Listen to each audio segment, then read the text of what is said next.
ಮಾನ್ಯ ಅಧ್ಯಕ್ಷರೇ, ನೀವು ಯಾವತ್ತೂ ಕೂಡ ಜನರ ಸಂಪೂರ್ಣ ಆಶೀರ್ವಾದ ಪಡೆದು ಅಧಿಕಾರಕ್ಕೆ ಬರಲೇ ಇಲ್ಲ. ಯಡಿಯೂರಪ್ಪನವರು ಮುಖ್ಯಮಂತ್ರಿ ಆಗಿದ್ದರು, ಜಗದೀಶ್ ಶೆಟ್ಟರ್ ಮುಖ್ಯಮಂತ್ರಿ ಆಗಿದ್ದರು, ಸದಾನಂದ ಗೌಡ ಮುಖ್ಯಮಂತ್ರಿ ಆಗಿದ್ದರು, ಬಸವರಾಜ ಬೊಮ್ಮಾಯಿ ಮುಖ್ಯಮಂತ್ರಿ ಆಗಿದ್ದರು. ಯಾವತ್ತೂ ಕೂಡ 113ಕ್ಕಿಂತ ಹೆಚ್ಚು ಸ್ಥಾನಗಳನ್ನು ಪಡೆದು ಅಧಿಕಾರಕ್ಕೆ ಬಂದೇ ಇಲ್ಲ. ಎಲ್ಲ ಹಿಂಬಾಗಲಿನಿಂದ ಬಂದಿರೋದು. ಅಂದರೆ ಆಪರೇಷನ್ ಕಮಲ ನಿಮ್ಮಲ್ಲಿ ಕೊಟ್ಟು ಮತ್ತೊಮ್ಮೆ ಜನರ ಬಳಿಗೆ ಹೋಗಿ ಚುನಾವಣೆ ಗೆದ್ದು ಸರ್ಕಾರ ಮಾಡಿದ್ದೇವೆ.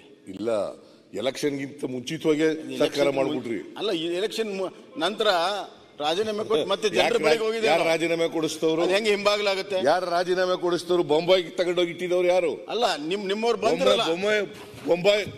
ಬೊಂಬಾಯಿಗೆ ತಗೊಂಡೋಗಿ ಇಟ್ಟಿದವ್ರು ಯಾರು? ಅದ್ರಿ ಅಲ್ವಾ? ಅಲ್ಲ, ನಿಮ್ಮವರೇ ತಯಾರಾಗಿದ್ರು. ನಾವೇನ್ ಆಯ್ತಪ್ಪ. ಈಗ ನೋಡಿ, ಸರಿ, ಆಸೆ ಆಮಿಷಗಳನ್ನ ನೋಡಿ ಹೇಳ್ತೇನೆ ಕೇಳಿ. 17 ಜನ ನೀವು ಹೇಳಿದ್ರಲ್ಲ, 17 ಜನರನ್ನ ಯಾರು ಬಾಂಬೆ ಕರ್ಕೊಂಡು ಹೋಗಿದ್ರು? ಯಾರು ಇಟ್ಕೊಂಡಿದ್ರು ಅಷ್ಟೇ. ಯಾರು ಕಳಿಸಿದ್ರು? 2008ರಲ್ಲಿ ಕಾಂಗ್ರೆಸ್ ಅವರೇ 110 ಸ್ಥಾನಗಳು. 110 ಯಾರು ಕಳಿಸಿದ್ರು? 2018ರಲ್ಲಿ ಕಾಂಗ್ರೆಸ್ ಅವರು ಕಳಿಸಿದ್ರು ಅಂತ ಹೇಳಲ್ಲ. ನಾನು ಕಾಂಗ್ರೆಸ್ ಕಳಿಸಿದ್ರು ಅಂತ ಹೇಳಲ್ಲ. ಕಳಿಸಿದ್ರು ಇನ್ನೊಂದ್ಸಾರಿ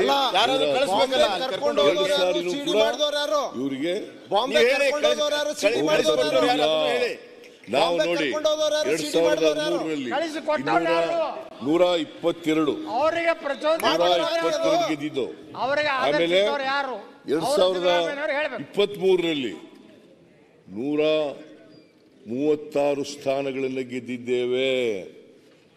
ನಮಗೂ ಬಿಜೆಪಿಯವ್ರಿಗೂ 5% ವ್ಯತ್ಯಾಸ. ಅವರು 38% ಇದ್ರೆ ನಾವು 43% ವೋಟ್ ತಗೊಂಡಿದ್ದೀವಿ. ಜನರ ಆಶೀರ್ವಾದದಿಂದ ನಾವು ಬಂದು ಈ ಕಡೆ ಕೂತಿರೋದು. ಇದನ್ನ ನೀವು ಮರೆತುಬಿಟ್ರೆ ಹೆಂಗೆ? ಅದರಿಂದ ಜನರ ಆಶೀರ್ವಾದ ಯಾವಾಗಲೂ ಕೂಡ ಸಿಕ್ಕಿಲ್ಲ. ಆಪರೇಷನ್ ಕಮಲ, ಆಪರೇಷನ್ ಕಮಲ, ಆಪರೇಷನ್ ಕಮಲದ ಮೂಲಕ ನೀವು ಬಂದಿರತಕ್ಕಂಥದ್ದು. ಸೊ ಮಾನ್ಯ ಅಧ್ಯಕ್ಷರೇ, ನಾನು ರಾಜಕೀಯವಾಗಿ ಹೆಚ್ಚು ಮಾತಾಡಕ್ಕೆ ಹೋಗಲ್ಲ. ಯಾಕಂತಂದ್ರೆ ರಾಜ್ಯಪಾಲರು ಸತ್ಯ ಹೇಳಿದ್ದಾರೆ.